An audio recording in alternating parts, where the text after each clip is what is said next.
Hi நண்பா, இந்த ஒரு வீடியோவில் சூர்யா 45வது திரைப்படத்தோட ஹீரோயின் குறித்து ரொம்பவே முக்கியமான அறிவிப்பு பார்த்தீங்கன்னா அதிகாரப்பூர்வமாக படக்குழு வெளியிட்டிருக்கிறாங்க. இதை பற்றி நம்ம வீடியோக்குள்ள போய் டீட்டெயில் பார்த்துடலாம். அதுக்கு முன்னாடி சூர்யா நடித்த திரைப்படங்களையே உங்களுக்கு பிடித்த திரைப்படம் எது அப்படின்றத மறக்காம கமெண்ட் பண்ணுங்க. ஓகே அன்பா, வாங்க நினைக்கிற வீடியோக்குள்ள போகலாம்.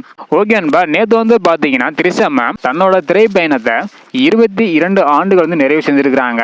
இதனையொட்டி சூர்யா 45வது திரைப்படத்தோட படக்குழு இந்த ஒரு திரைப்படத்தில் த்ரிஷா மேம் இணைந்துள்ளதாக அதிகாரப்பூர்வமான ஒரு அறிவிப்பு பார்த்தீங்கன்னா வெளியிட்டிருந்தாங்க. அதாவது நடிகர் சூர்யா மற்றும் த்ரிஷா மேம் இருவருமே மௌனம் பேசியது, ஆயுத எழுத்து மற்றும் ஆகிய திரைப்படங்கள்ல ஒன்றாக இணைந்து நடித்திருந்தாங்க. அதன் பிறகு சூர்யா 42வது திரைப்படத்துல இருவருமே ஒன்றாக இணைந்து நடிக்க போறாங்க. ஸோ நம்ம இதுக்கு முன்னாடி சொன்னது மாதிரி இந்த ஒரு திரைப்படத்துல இருவருமே வக்கீல் கதாபாத்திரத்துல நடிக்கிறாங்களா இல்ல ஜோடியாக நடிக்கிறாங்களா இல்ல அப்படின்றத வெயிட் பண்ணி பார்க்கலாம். ஸோ ஓகே அன்பா, நடிகர் சூர்யா மற்றும் த்ரிஷா இந்த காம்போ உங்களுக்கு பிடிச்சிருக்கா இல்லை அப்படின்றத மறக்காம கமெண்ட் பண்ணுங்க.